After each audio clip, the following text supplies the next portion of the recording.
नमस्कार। तो हम लोग बात कर रहे थे +1 की अकाउंटिंग के फर्स्ट चैप्टर की।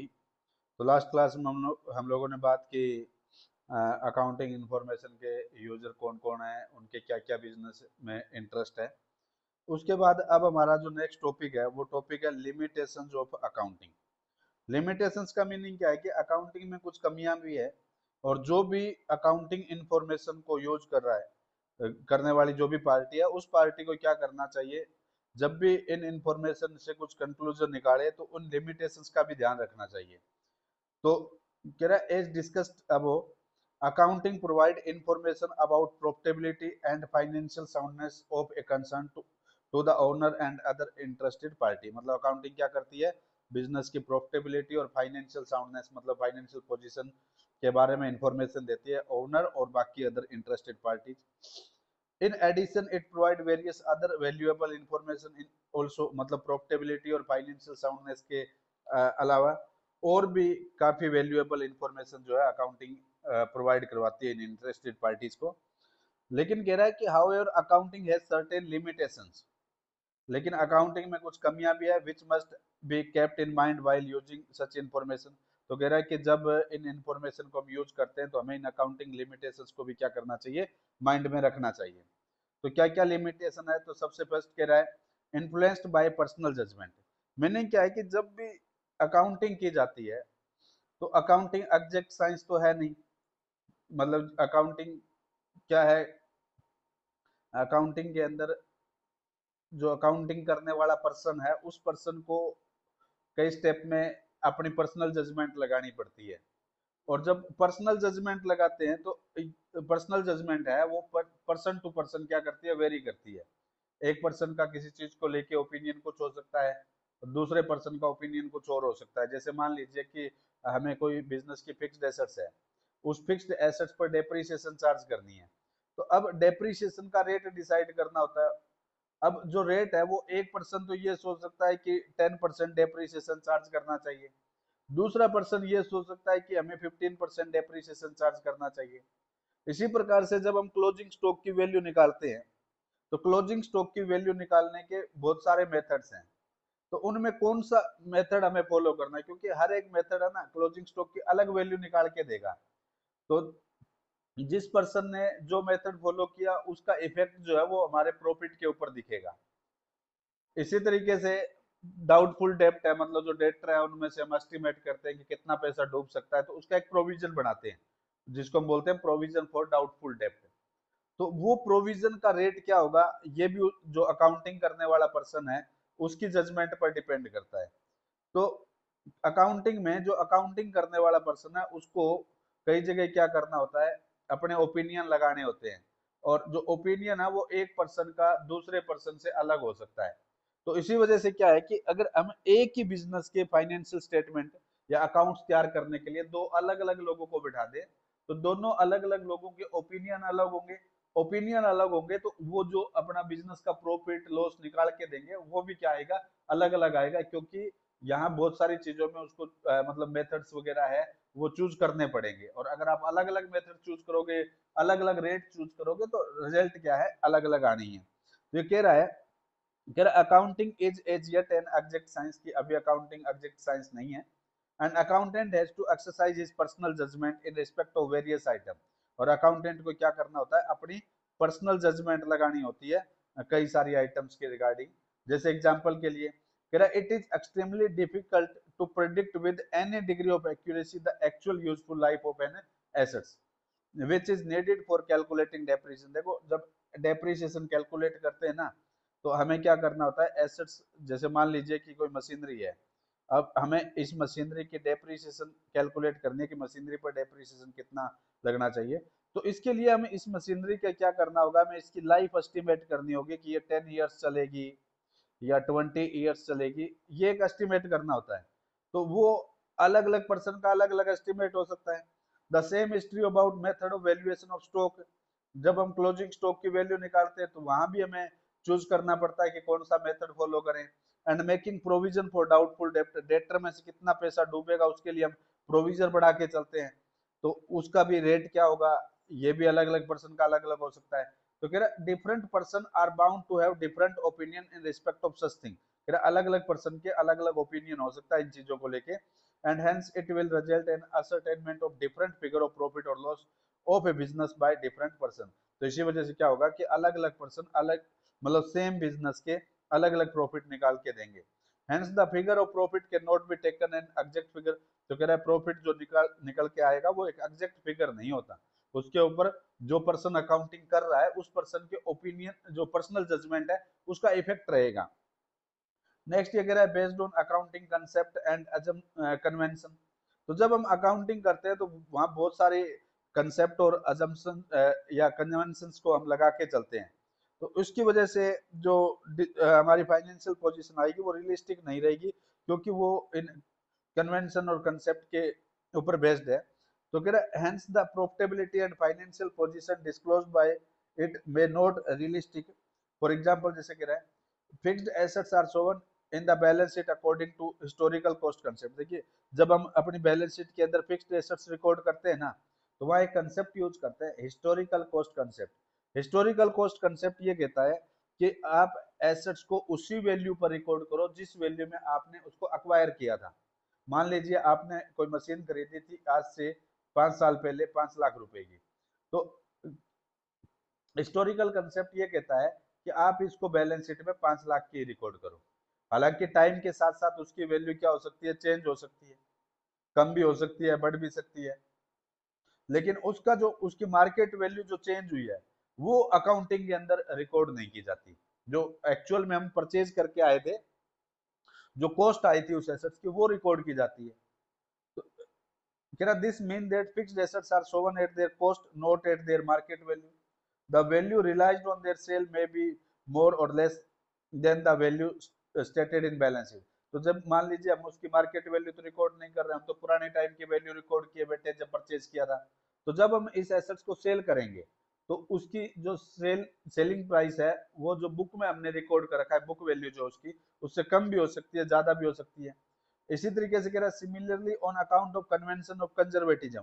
अब कन्वेंशन ऑफ कंजर्वेटिज्म क्या कहता है कि हमें फ्यूचर में अगर कोई प्रॉफिट होने की उम्मीद है तो उस प्रॉफिट को तब तक प्रॉफिट ना मानो जब तक कि हम उसको एक्चुअल में अर्न ना कर ले। लेकिन अगर फ्यूचर में कोई लॉस होने की उम्मीद है तो उस लॉस की अरेंजमेंट पहले ही कर लो। तो इसी वजह से क्या होता है कि हमने आने वाले टाइम में जो बेनिफिट होने वो तो इग्नोर किए, और जो लॉस के एस्टिमेट है उसको हम पहले से ही लॉस मान के चल रहे हैं, ट्रेड करके चल रहे हैं। तो उस वजह से क्या होता है कि हमारा जो प्रॉफिट है वो एक्चुअल प्रॉफिट नहीं होता, या लॉस है वो एक्चुअल लॉस नहीं होता, इस चीज का इफेक्ट रहेगा। तो यही कह रहा है द प्रॉफिट और loss account does not disclose the true profit of the business because future losses are provided where future income are ignored. मतलब फ्यूचर के जो लॉस है उनको तो हमने प्रोवाइड कर लिया, मतलब कि रिकॉर्ड कर लिया, लेकिन फ्यूचर की जो इनकम है उनको हमने क्या कर रखा है, इग्नोर कर रखा है। तो जो एक्चुअल प्रॉफिट आएगा उसके ऊपर इस चीज का इफेक्ट रहेगा। तो एक्चुअल मतलब पोजीशन हमें अकाउंटिंग से पता नहीं चलती है। उसके बाद नेक्स्ट ये कह रहा है इनकम्प्लीट इन्फॉर्मेशन। कह रहा है अकाउंटिंग इनकम्प्लीट इन्फॉर्मेशन प्रोवाइड करवाता है, क्योंकि जो बीच में हम प्रॉफिट एंड लॉस काउंट बनाते हैं ना ईयर के एंड में, वो सिर्फ क्या होता है कि एक एस्टिमेट होता है कि इतना प्रॉफिट चल रहा है। एक्चुअल प्रॉफिट कब पता चलेगा, एक्चुअल प्रॉफिट तो तब पता चलेगा जब हम उस बिजनेस को वाइंड अप कर देंगे, मतलब बंद कर देंगे, तब हमें पता चलेगा कि हमने कितना रुपया बिजनेस में इन्वेस्ट किया था और कितना रुपया इसको सेल करने पर मिला, बीच में कितना रुपया हमने निकाल लिया। तो उससे हमें क्या होगा, एक्चुअल प्रॉफिट का पता चलेगा। तो बीच में जो हम फाइनेंशियल स्टेटमेंट प्रिपेयर करते हैं ये सिर्फ एक मोटा मोटा आइडिया होता है, एक्चुअल नहीं होता। तो कह रहा है कि एक्चुअल इन्फॉर्मेशन प्रोवाइड नहीं करवाता, तो इनकम्प्लीट इन्फॉर्मेशन हमें अकाउंटिंग से मिलती है। उसके बाद नेक्स्ट ये कह रहा है ओमिशन ऑफ क्वालिटेटिव इन्फॉर्मेशन। कह रहा है अकाउंटिंग के अंदर हम सिर्फ क्वांटिटेटिव इन्फॉर्मेशन इंक्लूड करते हैं। क्वांटिटेटिव मतलब जिनको हम मनी के टर्म में मेजर कर सकते हैं, मतलब पैसों में माप सकते हैं, मनी के टर्म में एक्सप्रेस कर सकते हैं, मेजर कर सकते हैं।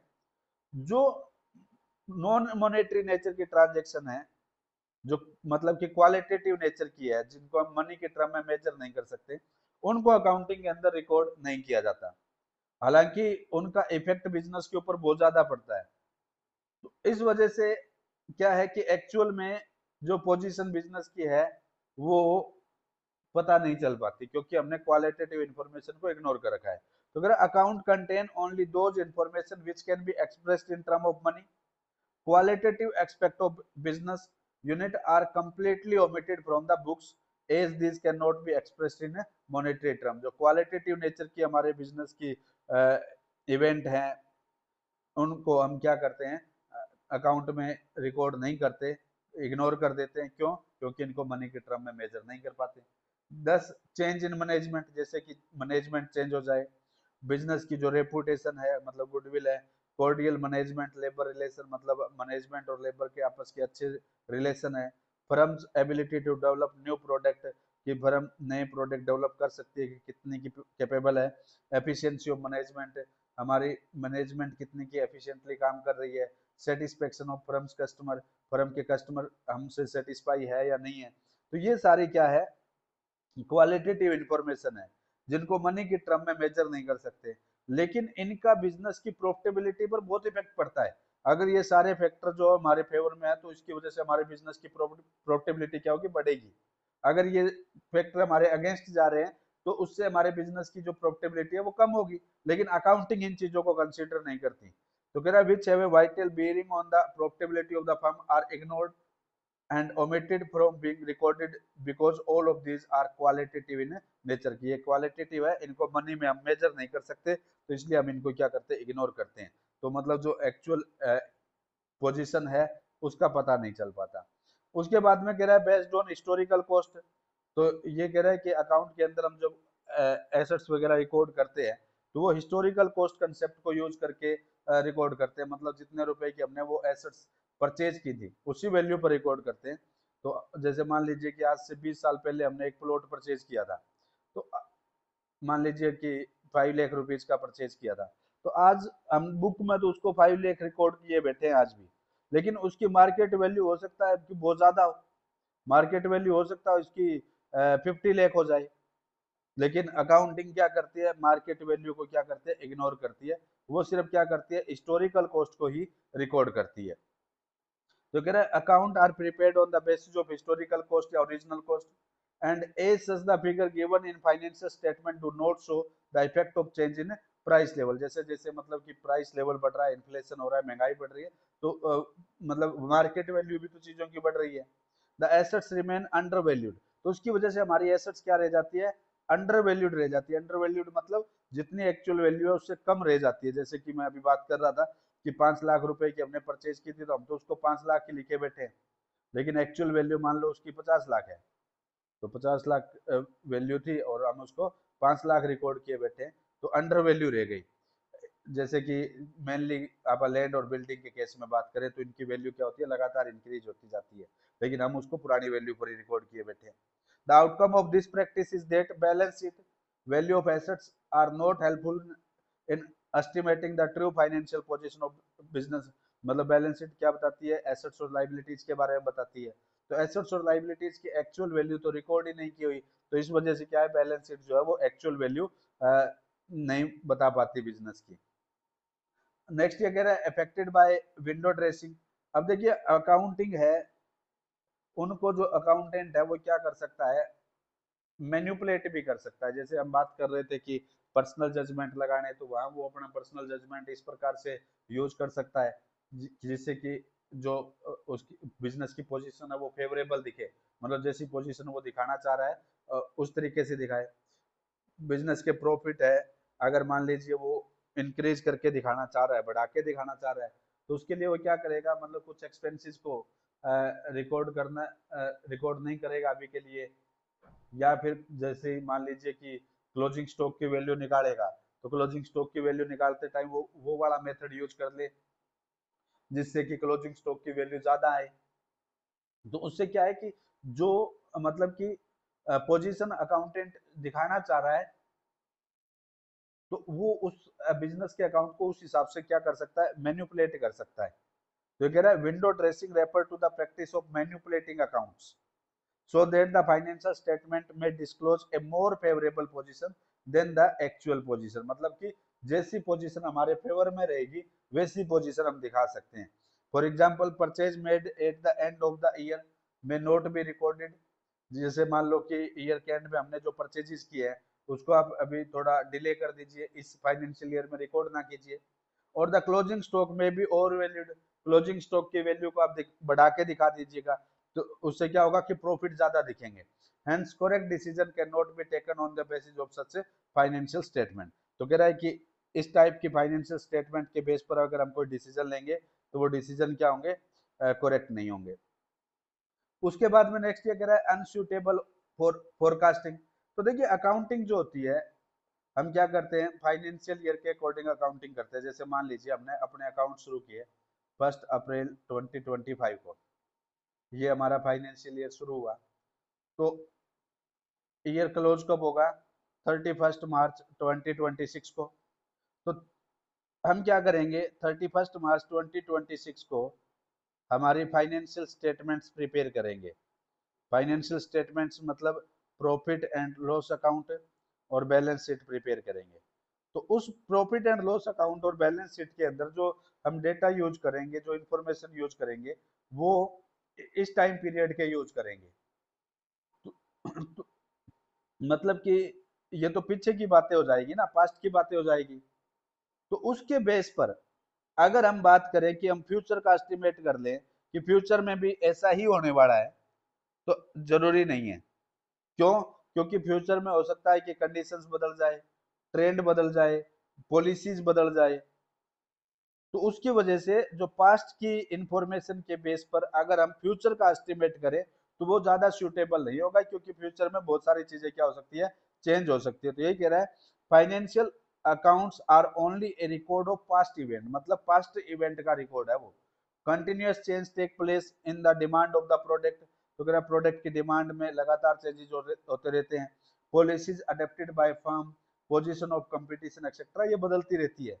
As such, the financial analysis based on past event may not be of much use for forecasting। तो अगर पास्ट के जो हमारे फाइनेंशियल स्टेटमेंट हैं उनके बेस पर हम अगर फोरकास्टिंग करें तो वो हमारे लिए ज्यादा क्या है, वैल्यूएबल नहीं रहने वाले। तो ये थी हमारी अकाउंटिंग की कुछ लिमिटेशन।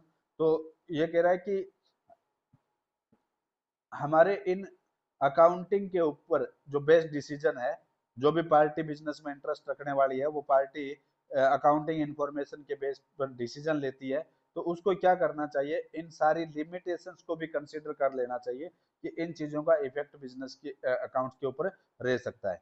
तो ये टॉपिक हमने आज कवर किया। अब नेक्स्ट वीडियो में हम देखेंगे क्वालिटेटिव कैरेक्टरिस्टिक्स या एट्रीब्यूट्स ऑफ अकाउंटिंग इंफॉर्मेशन।